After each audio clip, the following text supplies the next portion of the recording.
Hi friends, കേന്ദ്ര budget 100% നിരാശാജനകം, പറയാതിരിക്കാനാവില്ല.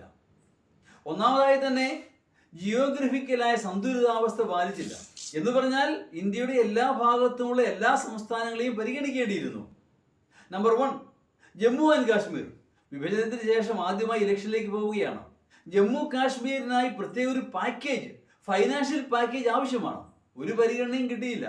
അതുപോലെ ഇനിയും തീ അണഞ്ഞിട്ടില്ലാത്ത മണിപ്പൂര്, ഒരു പരിഗണനയും കിട്ടിയില്ല.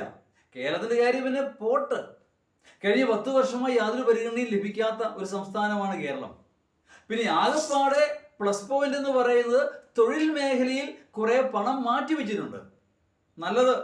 പക്ഷേ ആ പറയുന്ന പദ്ധതികളൊക്കെ കടലാസ് പദ്ധതികളാണോ അതോ ശരിക്കും നടപ്പിലാക്കപ്പെടാൻ പോകുന്നതാണോ എന്നുള്ളത് കണ്ടു തന്നെ അറിയേണ്ട കാര്യമാണ്. കാരണം ഇത്തരം പ്രസ്താവനയ്ക്ക് എത്രയോ തവണ കേട്ടിരിക്കുന്നു. അവയൊന്നും നടപ്പിൽ വരാറില്ല. സാധാരണയായി അത്ഭുതങ്ങൾ സംഭവിച്ചെങ്കിൽ മാത്രമേ നടപ്പിൽ വരാറുള്ളൂ. കേരളത്തിലേക്ക് മടങ്ങി വന്നാൽ എന്തെല്ലാം പ്രതീക്ഷയായിരുന്നു. കുറഞ്ഞപക്ഷം ആ ശബരി റെയിൽവേക്കെങ്കിലും ഒരു തുക മാറ്റി വയ്ക്കാമായിരുന്നു. അത് BJPക്ക് എതിർപ്പില്ലാത്ത പദ്ധതിയാണ്. അതുകൊണ്ടാണ് സിൽവർ ലൈനും കേരളയിലും നടക്കാൻ പോകുന്നില്ല. BJP അധികാരത്തിരിക്കുന്നിടത്തോളം കാലം അനുവാദം കൊടുക്കാനും പോകുന്നില്ല. അത് പോട്ടെ, അത് വിട്. ഇനിയിപ്പോ സുരേഷ് ഗോപിയുടെ കാര്യമാ കഷ്ടം. കേന്ദ്രമന്ത്രിയാണ് പോലും. കേന്ദ്രമന്ത്രിസഭയിലെ അദ്ദേഹത്തിന് സ്വാധീനം മനസ്സിലായി. ഇനിയിപ്പോ തലയും മുന്നിടാ പുറത്തിറങ്ങാൻ പറ്റുമോ? അങ്ങനെ എണ്ണി പറഞ്ഞാൽ പോരായികളേ ഉള്ളൂ. ആകെപ്പാടെ പരിഗണന കിട്ടിയത് ആന്ധ്രയ്ക്കും ബീഹാറിനും. നായിഡുവിന്റെ നിതീഷ് കുമാറിന്റെ സപ്പോർട്ട് കണ്ടാണ് BJP അധികാരത്തിൽ നിൽക്കുന്നത്. അവരെ പ്രീതിപ്പെടുത്തുവാനായി കൈ അയച്ച് പണം നൽകി.